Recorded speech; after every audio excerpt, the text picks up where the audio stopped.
You're listening to Porn Free Masculinity, where you connect to your recovery and your destiny. Hey, Chris, great to be with you this week. I'm just thinking about a topic I brought to a small group of friends recently, and also getting ready to do a talk on this idea of connection. When I think about my journey going back in time, I had no connection to myself, and that's existed for a really, really long time. And once I became conscious of that, I would just say that my recovery journey has really been about connecting to others, connecting to myself, and connecting to God. So I'm interested in how you see and have experienced that, and would love to spend some time today on that. Yeah, Rob, thank you. I'm glad to be having conversation with you as always. They're rich and beautiful, and very much like your voice, you know, the velvety tones of Rob. I just love listening to you. I can just listen to you talk. In fact, I might turn you on at night sometimes, just as like the soothing tones of Rob. I love it. But yeah, for me, connection has been a huge, huge place of mystery in all those areas that you mentioned. In fact, I just got done doing a story day with some guys in my local group here, and we spent yesterday. We spent 6 hours sharing stories together in a living room, and my story was about disconnection from my parents, and that struggle of feeling disconnected from them and feeling like they were kind of in their own worlds and never really attuned to me, were able to see me. And I was working so hard to be seen in my young years, and like 14 years old, that I actually was not able to connect with myself. And I think there was some efforts in there to connect with God through religion, but there really wasn't any true relationship. It was just, I make a decision, I kind of go through some steps, but ultimately, I think for me, that true disconnection was, who was Chris? And what was the place where Chris could really be safe and Chris could explore desires and fears and identity.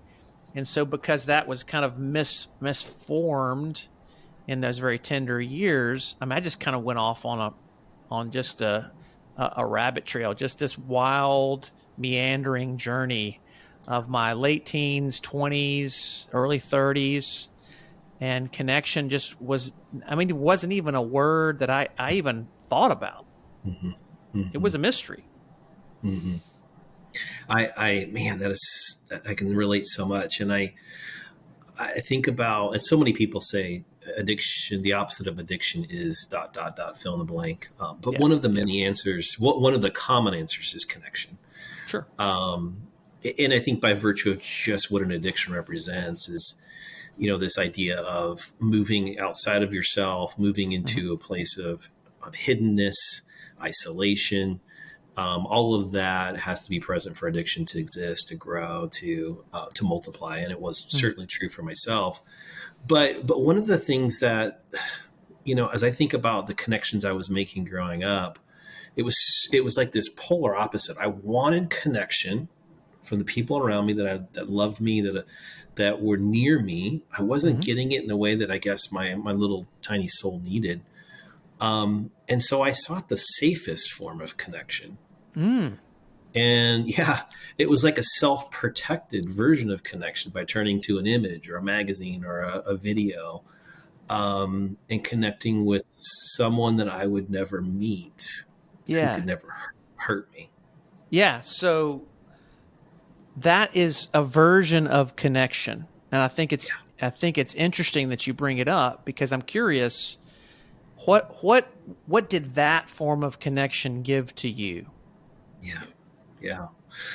It's unconditional. It gave me a version of unconditionalness, unconditional love, unconditional acceptance, unconditional validation. Okay. And that person on the other end, as I sat and looked into their eyes, it gave me a very safe version of what I've been needing the whole time. And I didn't have to work for it. Yeah. I didn't have to achieve. I didn't have to perform for it. And the interesting part through all of that, from age 10 up until 43 for me, what I didn't realize is while that worked in the moment, like I felt the connection that I needed from that person or from that image, from that woman, ultimately it didn't satisfy. Yeah. It wasn't real. It's something I couldn't carry forward. It's not something, it's not a person I could have a conversation with and be known throughout the day or throughout my week. And somehow along the way, the very first recovery book that I picked up was a book called False Intimacy. Don't know how I found it. I don't know if it was Google. Don't know if somebody recommended it, but it's the first book I read and identified with every single word on every single page. And the author basically attempted to unpack what I just described. I am spending most of my life seeking a false version of closeness that was never really designed to satisfy. And so, when I think about connection, for me, it starts from this place of needing it, wanting it, should have gotten it as a kid, and then ultimately going to places that were very safe and protected, but never satisfying. Yeah. So that, and I want to be clear, while we're using the word connection, what you're describing from the beginning of, you said 8, 9, 10, that age range all the way up to 43, right? Yeah. You describe it as connection, but it's just as disconnecting as it was the experience of substituting for connection in the moment, right? I mean, it didn't seem like Absolutely. it really satisfied anything. It just it was like a piece of candy or an imitation version of the real thing, right? Totally. It was a balm for a wound in the moment. And then I could go back to working hard, trying to earn my way, hustle my way to worthiness. And so, I think the second layer for me, once I kind of go back in time and start to pick up, where did the connection that I needed to myself and others, where did it start to erode? And certainly that's childhood. Then it really moved into this area of being disconnected from myself. Yeah. And I heard you describe that in your teenage years. For me, the same thing happened. I began to become very good at performing and pretending. And, we use the word masks a lot, but I was a different person in different settings for most of my adult life. Yeah. I was a church person. I was a coach. I was a dad. I was a husband. I was a volunteer. I was a mentor. I was a boss. And as I worked harder and harder to invest in those images, into those masks, I started to believe that those masks, what I was projecting, was who I was. And as I projected and believed that the mask was who I was, I got further and further from understanding who I really was. Yes. And in the middle of that, I had no connection to myself. Yeah. I didn't know who I was. I didn't know how I was feeling. I didn't know what I needed. I didn't know how to handle and or be with whatever was happening in the moment. And because of that lack of connection to myself, right? It's because I was investing in the false version of me, not really paying attention to what I was feeling or who I was. It really became easy for me to hit the eject button. Yeah. When I got to those uncomfortable moments in life, which happen every single day, to say, I don't know what it is. I can't connect to it. I can't connect back to the real version of me. Hit the eject button, time to find a room, and time to go self-soothe. And that mirrors kind of my own journey as well. I mean, I entered into the ultimate mask of, being in professional ministry, being a face person in the church who on one side said and did all the right things in public. And of course, in private, exactly where you were going in that place of self-soothing. And the break for me was this one moment where all that fall apart. It all went to shit. And I'm in this place of, okay, all these masks that I've crafted for myself have shattered. I have nothing to fall back on. What am I going to do? And lo and behold, out of really nowhere, an opportunity was given to me to enter into a space, a very contained, safe space, where I could begin to hear the stories of other men, starting with the leader. Usually the leader, they don't tell their junk.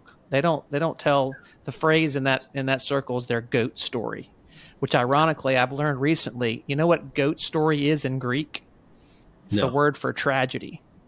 Oh, wow. Literally means goat story. And it's not the greatest of all time story. It's the story that you're most ashamed to tell, right? So the leader gets up and tells his most shameful story, and then this goes around the circle, and all these men are telling all the stuff in their lives that you're like, why are you saying that?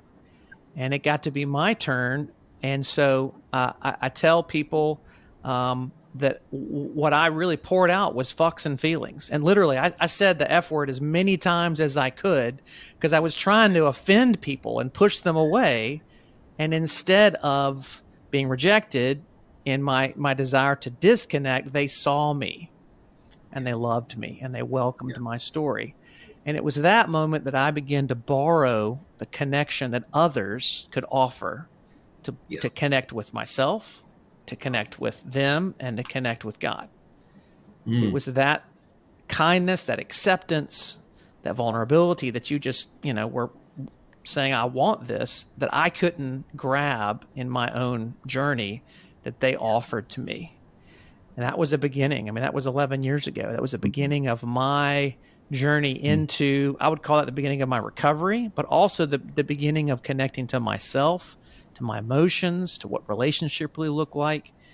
And if I didn't have that experience, and I think everybody needs that rock bottom, valley of the shadow of death, I can't do this any longer experience, to begin to say, okay, where can I really connect? Yeah. I love that. And I'm going to add to that. We talked a little bit about hitting bottom the last time we got together. Sure. And I totally agree with you on that front. It was a catalyst for me. For those that are listening and those of your listeners who are still in the good fight of being married or trying to heal together, I think an important element for me to start the process of reconnecting with myself was to just listen to the pain that I had caused others. Particularly, as I was trying to heal, or we were trying to heal with my former spouse, spending time grounded in the betrayal pain, the betrayal trauma that I had caused really became a motivator for me to sit down and say, okay, how did I get here? I thought I was delivering and giving X, which was okay, good, decent marriage. What I was really giving and delivering was something different, as experienced by my former spouse. And that really became a catalyst for me to then look inward and say, okay, what's missing? Like, why is there such a disconnect from what I think that I am to how I'm actually living and showing up? And so one tip, I think hitting bottom is another. And then I love your example of getting in a group. It's being around other men who, for me, getting into Samson and hearing guys be vulnerable, transparent, honest, telling their story, telling parts of their story, really modeling what it looks like to live a life that's whole, but also live a life that is completely raw. And like you said, still be loved along the way was a really, really important part of me saying, okay, it is safe to actually look inside. It is safe to connect to what I might be experiencing. It is safe to say, I can handle this, whatever it might be. And that was a big part of my journey. Finally, there's a lot of work to be done for me. There was a lot of work and continues to be on just emotional maturity. Yeah. And so there are a lot of good books, a lot of good reads, a lot of good material, right? It's the old feelings wheel, and it's actually putting language to what it is that I feel inside and then picking that up and doing something with it. And you put so many frames around the pieces of recovery: time, relationship, tools, surrender, experiencing something new so that you can begin to grow with brutal honesty. All these things that are there, and I know there'll be themes as we move forward as well in our conversations, and we look into the mirror ourselves. That's really what it's about. I've got to look at the truth of who I am, what I've done, and what lies ahead, so that I can get clarity, so that I can experience caring and compassion toward myself and from others. And so ultimately that I can continue to be curious. What is it that I don't know and don't understand that I need to sit with, not answer? And we'll get on that at some point, questions versus answers in a discussion, I'm sure. But I'm not looking for answers. I'm looking to be with. Yeah. And that's what connection is all about. So so excited to continue this conversation with you, Rob. Thank you for bringing this to us and pushing us in this direction of connection today. Thanks, Chris. Don't forget to subscribe for more episodes. You can connect with Chris at pornfreemasculinity.com.